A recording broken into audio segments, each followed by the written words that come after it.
Friends, hello. Topic aldehydes and ketones.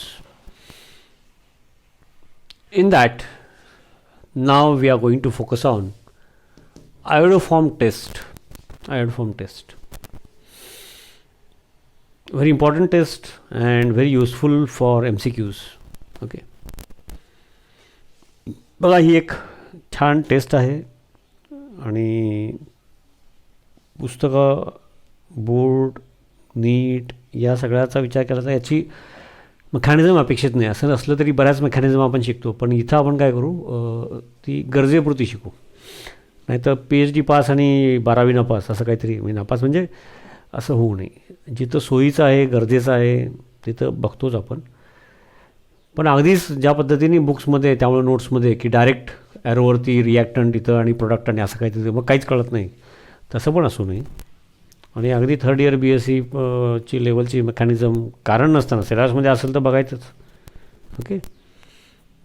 कॅनिझरोज aldol videos me upload केलेले आहेत आणि परत त्याचं थोडं सिम्प्लिफिकेशनसाठी आणखी एखादा व्हिडिओ बनवणार आहे. ओके. तर आयोडोफॉर्म टेस्ट बेसिकली काय आहे ते पहिला सांगतो. आत्ताच्या नवीन सिलेबसप्रमाणे काय आहे ते सांगतो, मग मी काय डिटेल सांगणार आहे तिकडे पण जाऊया. आपला टेक्स्टप्रमाणे NCERT असो किंवा बोर्ड टेक्स्ट, आणि मग त्याचे डिटेल्स.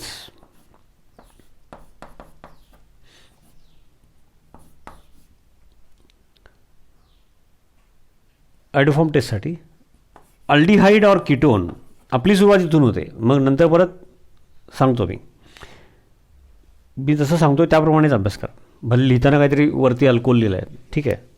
इकडे बघा, अल्डिहाइड और कीटोन विथ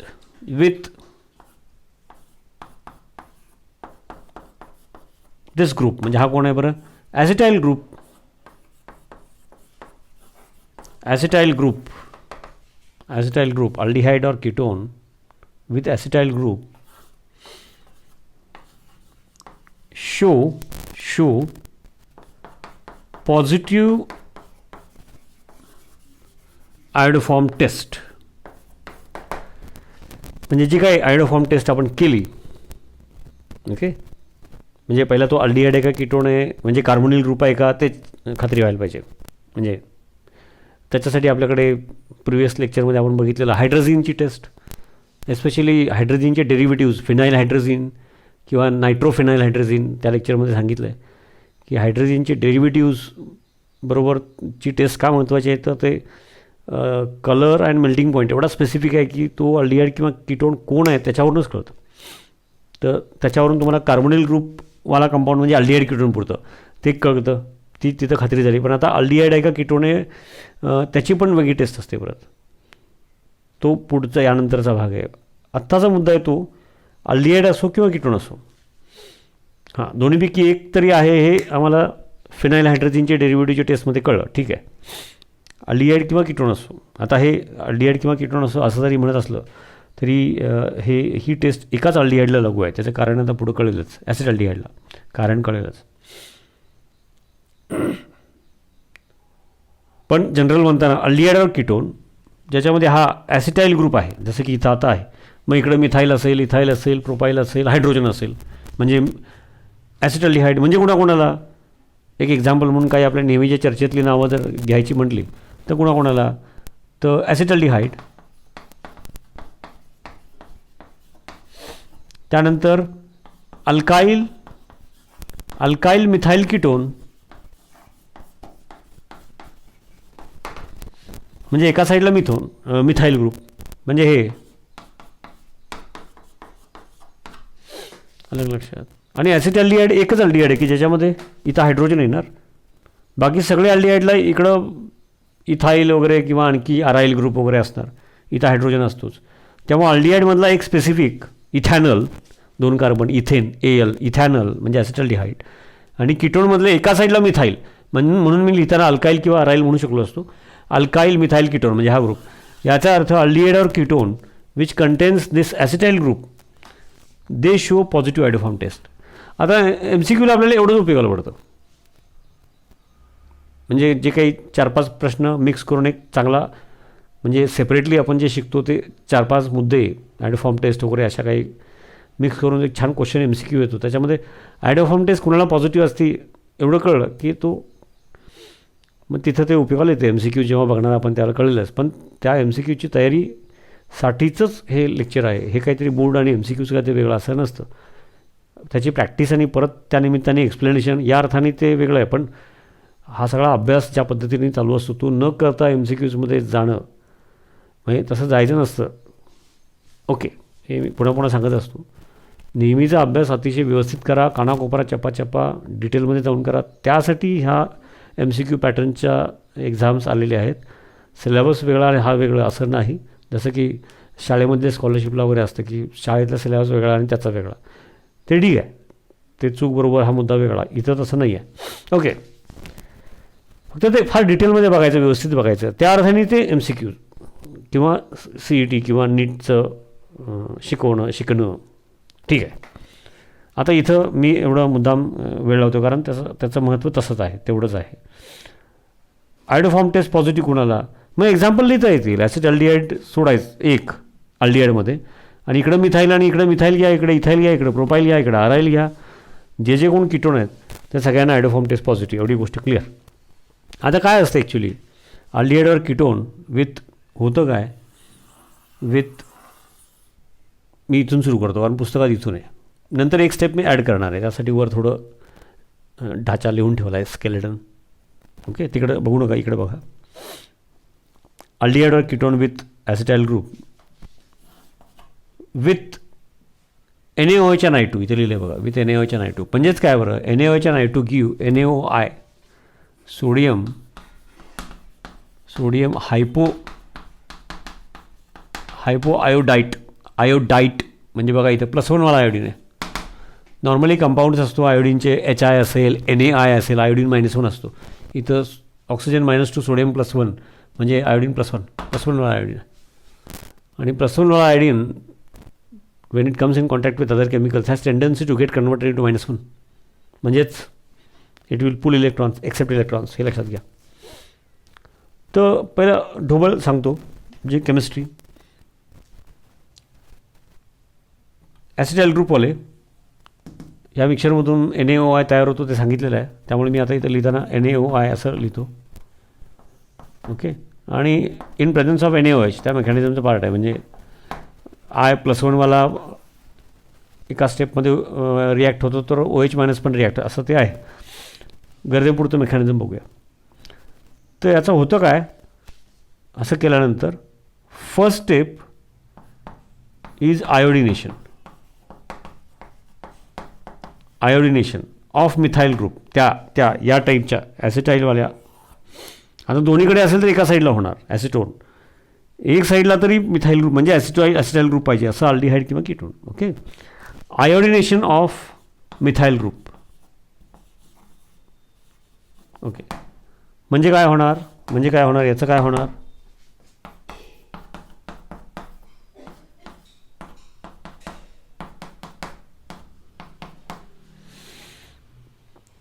ओके. तर ट्राय आयोडो जो कोण अल्डिहाइड किंवा कीटोन असेल तो ट्राय आयोडो कंपाऊंड, नाही का, ट्राय आयोडो डेरिव्हेटिव्ह किंवा कंपाऊंड, शॉर्टमध्ये कंपाऊंड. आणि हे NaOHच्या प्रेझेन्समध्ये असल्यामुळं सगळेच काय NaOH रिॲक्ट होत नाहीत ना. NaOH react with I2 to give NaOI, हे बरोबर आहे. त्यातला I-I+1 आणि NaOHमधला OH- ह्या दोघांची ॲक्शन आहे ॲक्च्युअली. आणि हे सगळं ॲक्वस सोल्युशनमध्ये आहे. And this get hydrolysed in aqueous hydrolysis. म्हणजेच ते काय होतं मेकॅनिझम मी सांगताना थोडं सांगतो मी माहिती, आणि थोडं आपल्याला इंटरेस्ट येतो म्हणून आता फक्त हिंट देतो. OH- आयन, आता या स्टेपमध्ये काय होतं, OH या स्टेपला ही जी इथंपर्यंतची स्टेप आहे इथं NaOI त्याच्यामधला +1वाला आयोडीन याची ॲक्शन राहते आणि हायड्रोलिसिसमध्ये याच्यातून मिळणाऱ्या OH-आयनची ॲक्शन राहते आणि मग OH-आयन इथे अटॅक केला. आता पूर्वीचं जर तुम्ही अभ्यास केला असेल तर असं नुसतं बोललं तरी कळायला पाहिजे. असं तर आहे सायमल्टेनियसली अभ्यास करणं आणि मग पूर्वीची पुन्हा झालं आहे ते असं फक्त फास्ट बोलून पुढं गेलं की मग नवीन गोष्टीला वेळ द्यायला लागतो आणि मिळतो आणि द्यायला लागतो आणि त्यामुळं मग स्पीड वाढतो आणि मग सिलेबस व्यवस्थित होतो, MCQs भरपूर होतात, असा तो भाग आहे. ओके, नुसतं फास्ट बडबडायचं, एक गोष्ट एकदाच सांगायची असं करून चालत नाही, गरज नसते. ओके, तर OH-आयन इथे अटॅक करेल, मग पाय इलेक्ट्रॉन इथं आणि मग नेहमी जे आपण बघितलं आहे की OH-आयन इथे अटॅक केला की ही इलेक्ट्रॉन पेर इकडे जाईल. ओके, ते मेकॅनिझमच्या मी अंदाज देतो. मग ते हायड्रोलिसिस कसं आहे आणि कितीही मी पुढं थोडं आणखी डीप सांगणार असलो तर मी आत्ता सांगितलं की आपल्याला एवढं माहीत पाहिजे. ओके, आणि मग त्यातून काय होतं बघा, इथं हायड्रोलिसिस हा जो कोण हायड्रोलिसिस मी सोयीसाठी आता हायड्रोलिसिसच्या स्टेपला आलेला प्लस हा जो पार्ट आहे तो कार्बॉक्सिलिक ॲसिडमध्ये कन्वर्ट होईल, OH- अटॅक करतो, पण बेसिक कंडिशनमध्ये, त्यामुळे त्याचं न्यूट्रलायझेशन होणार आणि त्यामुळं आता हे तुम्ही पॉज करून ऐकायचं, रफ वर्क करायचं. मी काय बोललो पटकन बेसिक कंडिशनमध्ये आहे म्हणजे परत झालेली गोष्ट आहे ना, तुम्ही ते शोधा, वाचा, परत विचारलं तर सांगणार. ओके, किंवा पुढं परत सांगणार, पण तोपर्यंत आधीच तुम्ही जरा कल्पना करा. ते हायड्रोलिसिसमध्ये हा आयोडोफॉर्म लक्षात आलं का, CH3 शॉर्ट फॉर्ममध्ये आयोडोफॉर्म आणि हा मग याचा प्रेसिपिटेट असतो. ओके, प्लस या साईडला तर कोण असेल, मिथाईल, इथाईल, हायड्रोजन, तो करस्पॉन्डिंग ॲसिड, पण हे NaOHच्या प्रेझेन्समध्ये असल्यामुळं करस्पॉन्डिंग सॉल्ट, त्यामुळे मी आता डायरेक्ट लिहितो येतो. म्हणजे इथं या पद्धतीनं शिकणं हा पॉईंट मला सोयीचं वाटलं आणि तसंच अपेक्षित आहे. म्हणजे मुद्दा कळला का की पुन्हा या टाईपचा अल्डिहाइड किंवा कीटोन असेल ॲसिटाईल ग्रुप कंटेनिंग, तर पॉझिटिव्ह आयोडोफॉर्म टेस्ट म्हणजे काय, तर NaOH and I2 the mixture gives NaOI आणि त्याच्यामध्ये अनरिॲक्टेड NaOH पण आहेत. तर NaOIमुळं पहिल्यांदा यातल्या या मिथाईल ग्रुपचं आयोडिनेशन होणार, त्यामुळे इथं hydrogen atoms replaced by iodine आणि NaOH इन वॉटर, हे सगळं पाण्यामध्ये आहे ना, लगेच इमिजिएटली याचं हायड्रोलिसिस होणार आणि मग आम्हाला आयोडोफॉर्म एका साईडला फिक्स मिथाईल असल्यामुळं आणि उरलेला कार्बोनिल ग्रुपचा जो असेल इथं R, त्याप्रमाणे करस्पॉन्डिंग ॲसिड आणि अल्कलाईन कंडिशनमध्ये असल्यामुळं त्याचं न्यूट्रलायझेशन, म्हणून मी sodium salt of that corresponding acid असं लिहिलं होतं. मुद्दा काय महत्त्वाचा की याचा प्रेसिपिटेट येतो, त्याचा कलर पण असतो ब्राऊन आणि मग आयोडोफॉर्मचा एक कलर आहे, त्याचा प्रेसिपिटेट येतो, तो आला की याचा अर्थ हा जो कोण अल्डिहाइड किंवा कीटोन आहे त्याच्या एका साईडला मिथाईल आहे, म्हणजे ॲसिटाईल ग्रुप आहे, हे फिक्स झालं, असं त्याचा अर्थ आहे. या कारणासाठी ही टेस्ट आलेली आहे. आणि मग लिहिताना कसं लिहितात बुक्समध्ये, त्यामुळे आपण पण लिहिताना बोर्डला तसं लिहू, शिकताना जरा व्यवस्थित शिकू. पहिला हे MCQच्या हिशोबाने पहिला हे असं, आणि बोर्डला लिहिताना पण अशी चर्चा केलेली उपयोगाला येतेच. ओके, तर सुरुवात इथून करूया, कारण का तसंच जास्त चर्चा पुस्तकात केलेली आहे. एखादा MCQ अल्कोहोलला धरून आला तर तो पण पॉईंट मग ॲड करायचा, एक शक्यता आहे ती, म्हणून पहिला जे रुटीन आहे ते व्यवस्थित बघायचं. तर अल्डिहाइड और कीटोन एखादा घेतला आणि त्याची आपण रिॲक्शन विथ NaOH आणि I2 केली, NaOH आणि I2 म्हटलं, मग रिॲक्शन विथ NaOH आणि I2 जरी म्हटलं तर तुमच्या डोक्यात विचारायला पाहिजे, म्हणजे reaction with NaOI and NaOH aqua solution आहेच, आणि त्याच्यामध्ये जर प्रेसिपिटेट ऑफ आयोडोफॉर्म मिळाला आम्हाला, तो हे मिक्स केल्यानंतर प्रेसिपिटेट आला आणि ब्राऊन कलर, तर तो आयोडोफॉर्मचा असतो. तर तुम्हाला 100% काय गॅरंटी झाली, तो जो कोण अल्डिहाइड किंवा कीटोन असेल त्याच्यामध्ये एका साईडला मिथाईल म्हणजे ॲसिटाईल ग्रुप असलेला अल्डिहाइड कीटोन आहे. That's all. Iodoform test positive आली, किंवा एखाद्या MCQमध्ये iodoform test is positive, this test is negative असं मिक्स करून दिलेलं असतं, त्यावेळेला हे काही लिहून बघायचं नसतं. त्यावेळेला आयोडोफॉर्म टेस्ट इज पॉझिटिव्ह म्हटल्या तुम्हाला खात्री झाली की aldehyde or ketone containing acetyl group असा त्याचा अर्थ आहे. एवढं बोललो मी. ओके, तर एवढं शिकलं तर सध्या पुरेसं आहे. आणि एवढ्यावरून रिॲक्शन जरी लिहायची वेळ आली तर तिथं ते आता नवीन सिलेबसप्रमाणे काही रिॲक्शन्सला पूर्ण बॅलन्स्ड किंवा प्रत्येक रिॲक्शनला मेकॅनिझम नाही, मुळात मेकॅनिझम फारच आहेत ऑलरेडी तरीसुद्धा.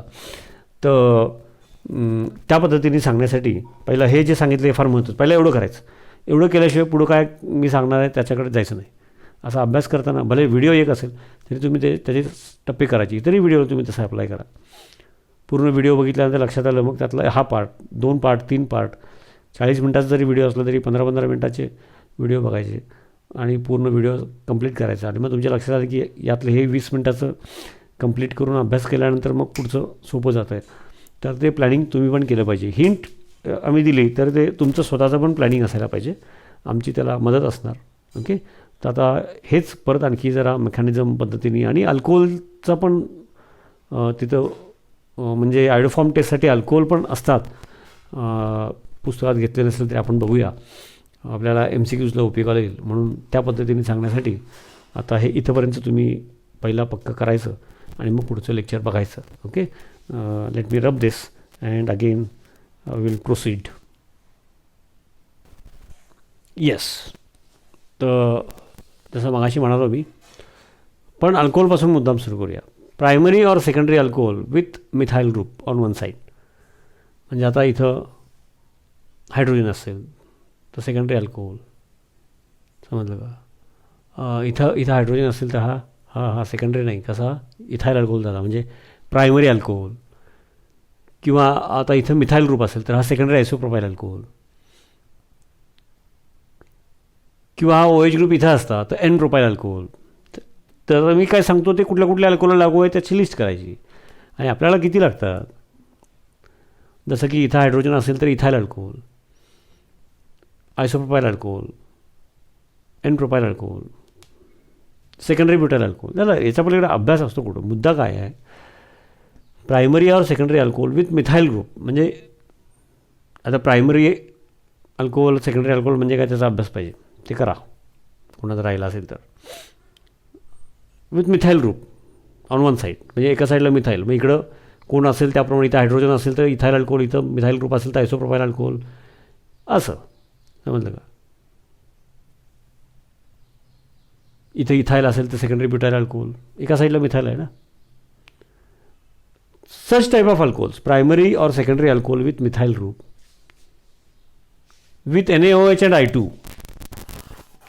पण NaOH आणि I2 मध्ये NaOI पण तयार होतात आणि अनरिॲक्टेड NaOH पण असतात. या दोन्हीचा रोल आहे म्हणून सांगतो आहे. सोडियम हायपोआयोडाईट +1 वाला आयोडीन ते सांगितलं. It undergoes because of NaOI I+1 आहे ना इथं, म्हणून ऑक्सिडेशन प्रायमरी और secondary alcohol with methyl group with that mixture म्हणजेच with NaOI it will carry out oxidation to give carbonyl group.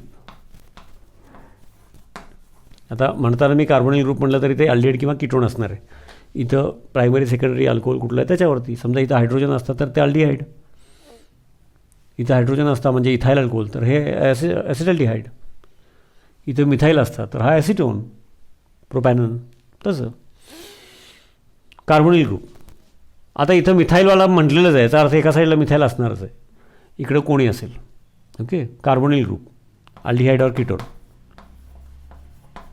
Aldehyde और कीटोन. आणि पुढचं मगाशी सांगितलं त्याप्रमाणे फर्दर विथ NaOI. ओके. काय होणार बरं, आयोडिनेशन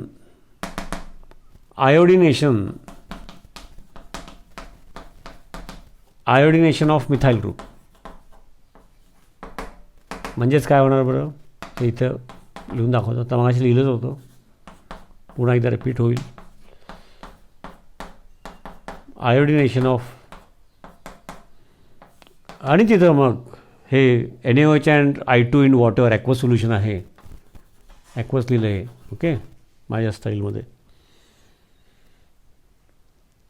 डायल्यूट NaOH त्यातच आहे ते. Hydrolysis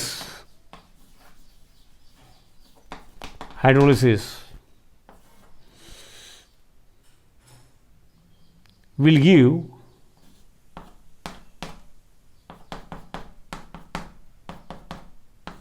iodoform CH3. हे क्लोरीनच्यासाठी पण ही टेस्ट आहे, पुस्तकात नसल्यामुळं मी सांगत नाही. MCQच्या निमित्ताने त्याचा विचार करता येईल.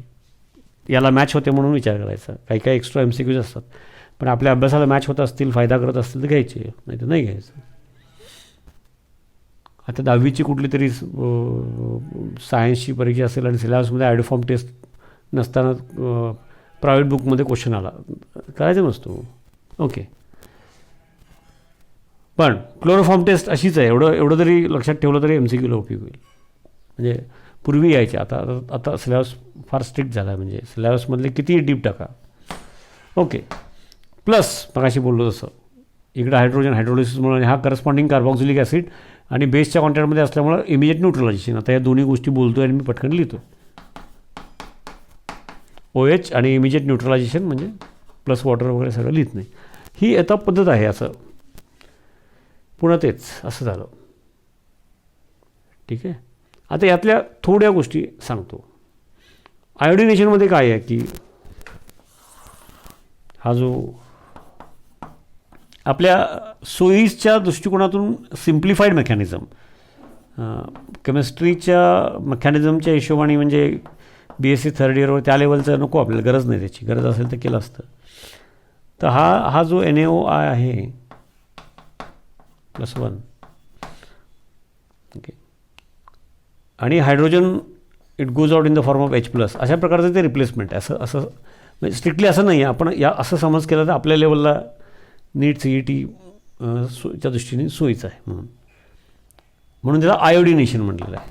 Iodination, okay. मग आयोडोफॉर्म तयार झाला. मग त्याच्यामध्ये जो हायड्रोलिसिसमधला थोडीशी हिंट देतो तुम्हाला. मग आधीचा अभ्यास आणि आत्ता आपली गरज याचा विचार करतात तेवढं पुरेसं आहे. उगाच लांबड लावू नये असं मला वाटतं आहे. तर NaOH मधला OH- आयन तो इथे अटॅक करेल. तो इथे अटॅक केल्यानंतर काय होईल, रुटीन 2 लोन पेअर्स आहेतच ऑक्सिजनवरती, प्रत्येक वेळेला आपण दाखवत नाही. मग पायवाली इलेक्ट्रॉन पेअर इकडे गेली, पायवाली इलेक्ट्रॉन पेअर इकडे गेली तर काय होईल बरं, हे नेहमीचे 2 लोन पेअर होतेच. पायवाले इलेक्ट्रॉन पेअर गेल्यामुळे हा झाला मायनस, आणि हा OH- NaOH मधला, आणि हे असं झालं. पण आता इथं आयोडीन असल्यामुळे बल्की नेचर आहे, ओके, लेस इलेक्ट्रोनेगेटिव्ह आहे पण बल्की नेचर आहे. या सगळ्या गोष्टीचा साईज 3 आयोडीन, त्या गोष्टीचा विचार करता OH- attacks as a nucleophile, नाही का, शॉर्ट फॉर्ममध्ये लिहिलं.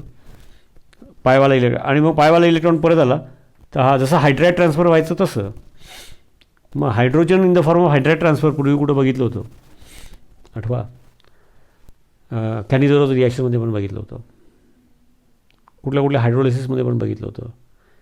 ओके, तसं हा आयोडिनेशन झालेला ग्रुप पूर्वीचा मिथाईल, ट्राय आयोडो मिथाईल असं म्हणूया आपण ग्रुप, हा इलेक्ट्रॉन पेअर घेऊन बाहेर जाणार. आणि मग काय झालं बघा, परत हे 2 लोन पेअर, हा OH ग्रुप मगाशी आलेला, प्लस आता बाहेर गेलेले बघा काय 3 आयोडीन, आणि फार महत्त्वाचं काय बघा, येस कार्बॅनियन. आता हा स्ट्रॉंगली बेसिक आहे. कार्बन 3 आयोडीन आहे तरी negative charge carbon, कार्बॅनियन.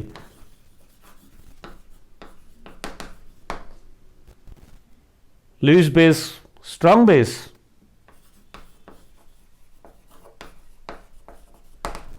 So it will have high affinity for,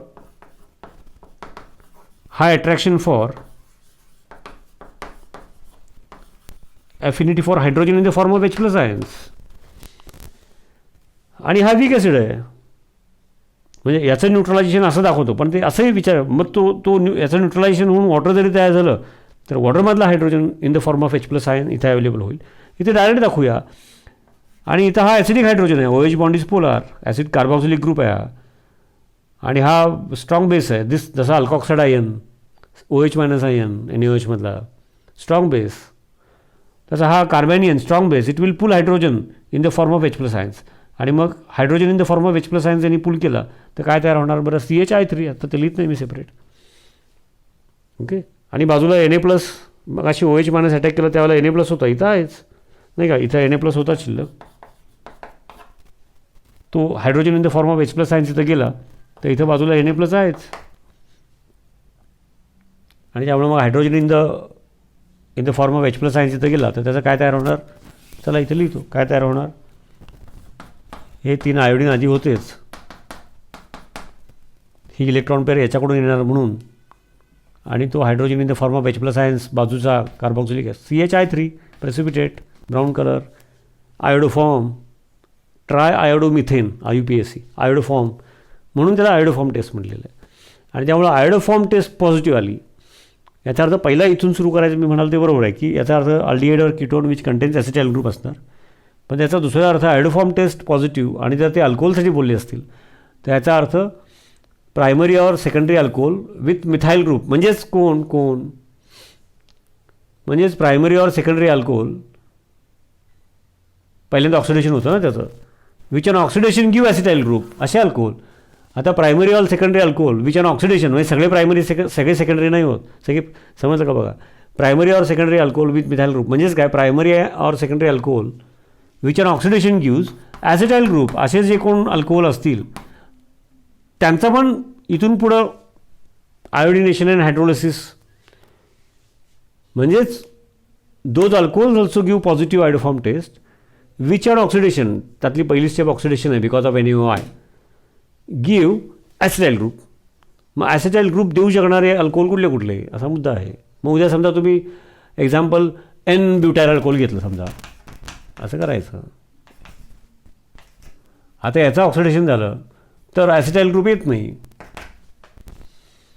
पण ते सेकंडरी ब्युटायल अल्कोहोल जर घेतलं, याचं ऑक्सिडेशन झालं, इथं किटोनिक ग्रुप तयार झाला, इकडं मिथाइल ग्रुप म्हणजे ॲसिटाइल ग्रुप येतो. समजलं का, पटकन सांगितलं. आता हे थांबवून रफवर्क करून विचार करून करायचं. आणि शेवटी यातलं वापरायचं काय आहे तर जे मी अल्टिमेटली सांगितलं ते पटपट वापरण्यासाठी जे तुम्हाला लक्षात ठेवायचं आहे, किंवा रिॲक्शन लिहिताना फक्त असे प्रोडक्ट्स लिहायचे आहेत. बोर्डपुरतं विचार केला तर इथून येतं, आपण मुद्दाम इथून शिकलो आहे. तर जो कोण अल्डिहाइड कीटोन असेल पहिल्यांदा आयोडिनेशन मिथाइल ग्रुपचं, आयोडिनेशन झालं की फर्दर हायड्रोलिसिस, आयोडोफॉर्म आणि उरलेला कार्बॉक्सिलिक ॲसिड. आता कार्बॉक्सिलिक ॲसिड थिओरिटिकली मी म्हणालो तरी इन प्रेझन्स ऑफ बेस त्याचं न्यूट्रलायझेशन हे लक्षात असलं की त्याप्रमाणे ते प्रोडक्ट्स लिहायचे. बॅलन्सिंग वगैरे तसं इथं अपेक्षित नाही, एवढं मेकॅनिझम बघितल्यानंतर अपेक्षित नाही, करता येतं, गरज नाही. ओके. आणि +1 मला आयोडीन NaOI सोडियम हायपो आयोडाईट ते माहीत असावं तुम्हाला. ओके. Yes, thank you.